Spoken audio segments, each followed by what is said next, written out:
Right, welcome to lecture 6, and I'm asking the question here, where do you want to arrive?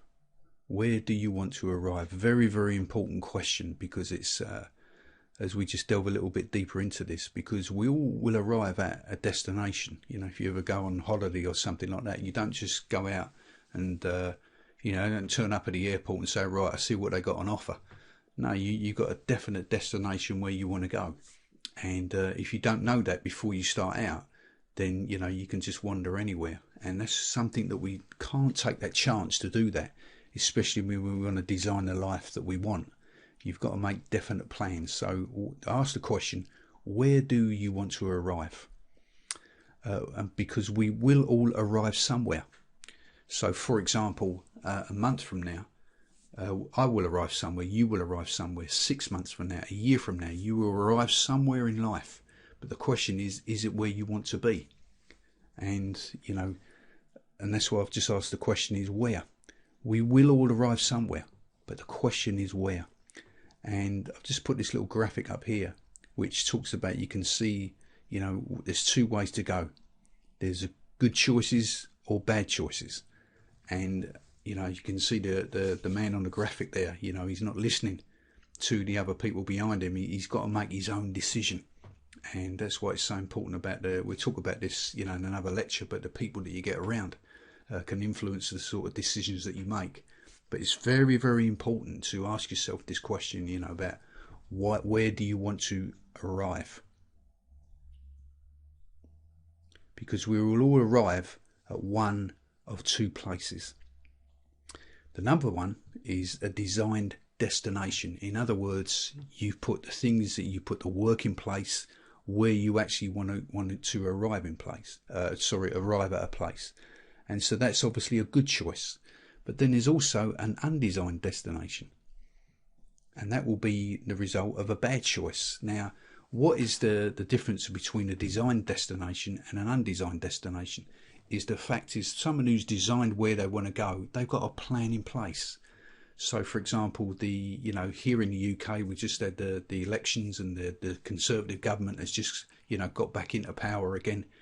But if I put all my hope and pin all that upon the government doing something for me, I'm going to end up in a place that I'm not going to enjoy, because as well as all the promises they make, you cannot put your hope just in one political party. You've got to have a much better plan than that, because you can see the way the country has been going. I'm sure it may be wherever you live, maybe it's the same. A lot of people putting their hope in the government, and that's not going to help you on a daily basis. There's no point in complaining about, oh, they're not doing this and that, doing that.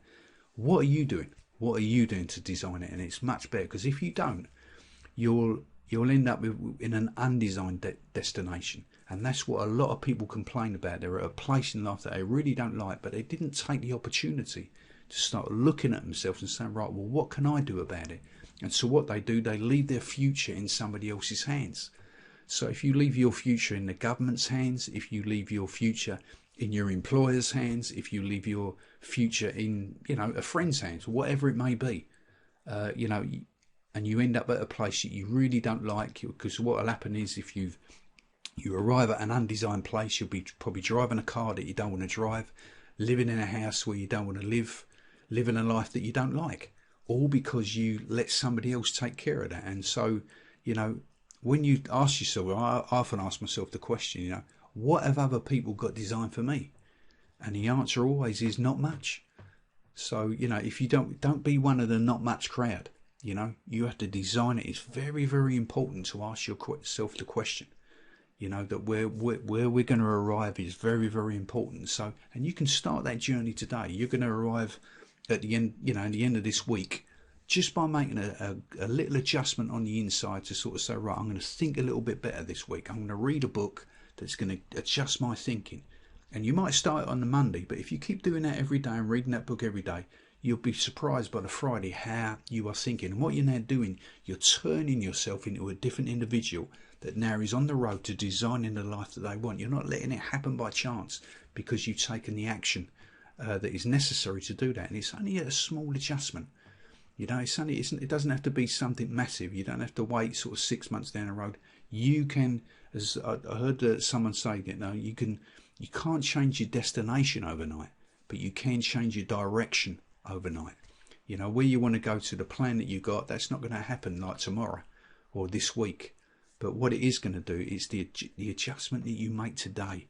And that is a very, important thing. These little things that just can so easily get overlooked. But it's important. Ask yourself this question. Where are you going to arrive? And if it's not a place that you like, then start to change. Start to design the place that you want to end up at. Not be an undesigner. Don't leave your future in somebody else's hands. You take control of it yourself. I'll see you in the next lecture.